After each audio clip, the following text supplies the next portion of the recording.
civils déterminés. Déterminés pour que dimanche...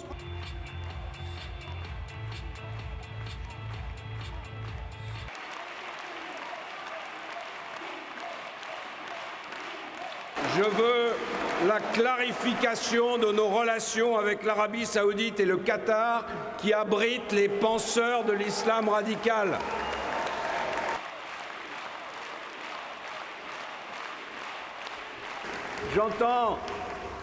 J'entends les amis de mon concurrent me soupçonner de vouloir renouer avec la Russie une relation normale, faite de franchise et de coopération.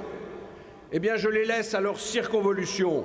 Moi, je prendrai tous les moyens pour protéger les Français et j'utiliserai tous les pays volontaires pour abattre l'État islamique. Plus nous attendons, plus la guerre dure avec ces massacres. L'élection du nouveau président américain nourrit beaucoup de commentaires. Les vapeurs de François Hollande et les hurrahs de Madame Le Pen démontrent que ces gens-là n'ont rien compris aux relations internationales. Un pays se juge à ses actes. Et quel que soit le chef de la Maison-Blanche, il est temps pour la France et pour les Européens de comprendre qu'être l'allié et l'ami des États-Unis, ça n'est pas être les vassaux des États-Unis. François Hollande, Emmanuel Valls. Lorsque je répète que la faillite nous guette, bref, lorsque j'affirme qu'il faut casser la baraque pour la reconstruire autrement, alors on me rétorque que je vais trop loin. À tort, Alain Juppé juge mon projet trop radical, trop risqué. Eh bien, je lui rétorque que si on n'est pas radical maintenant, je me demande quand est-ce qu'on le sera. Je lui réponds que si on ne prend pas tous les risques maintenant, alors je me demande quand est-ce qu'on les prendra.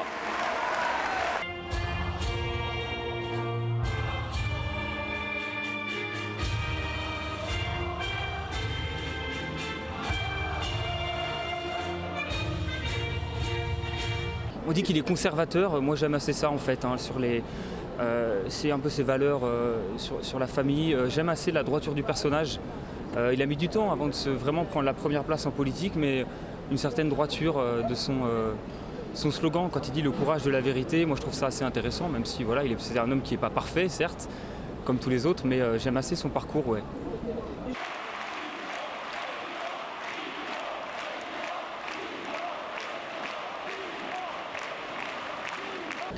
Premièrement, sa franchise. Il a gardé une certaine continuité, comme il dit, il a creusé un sillon, il n'a pas bougé depuis le début. Les gens, même les journalistes, qui lui disaient « vous ne pensez pas que l'affaire est finie, que ça va jouer entre deux personnes et que vous y allez pour rien », il a toujours dit « vous verrez, j'y serai ». Et en fait, il avait raison, il y était.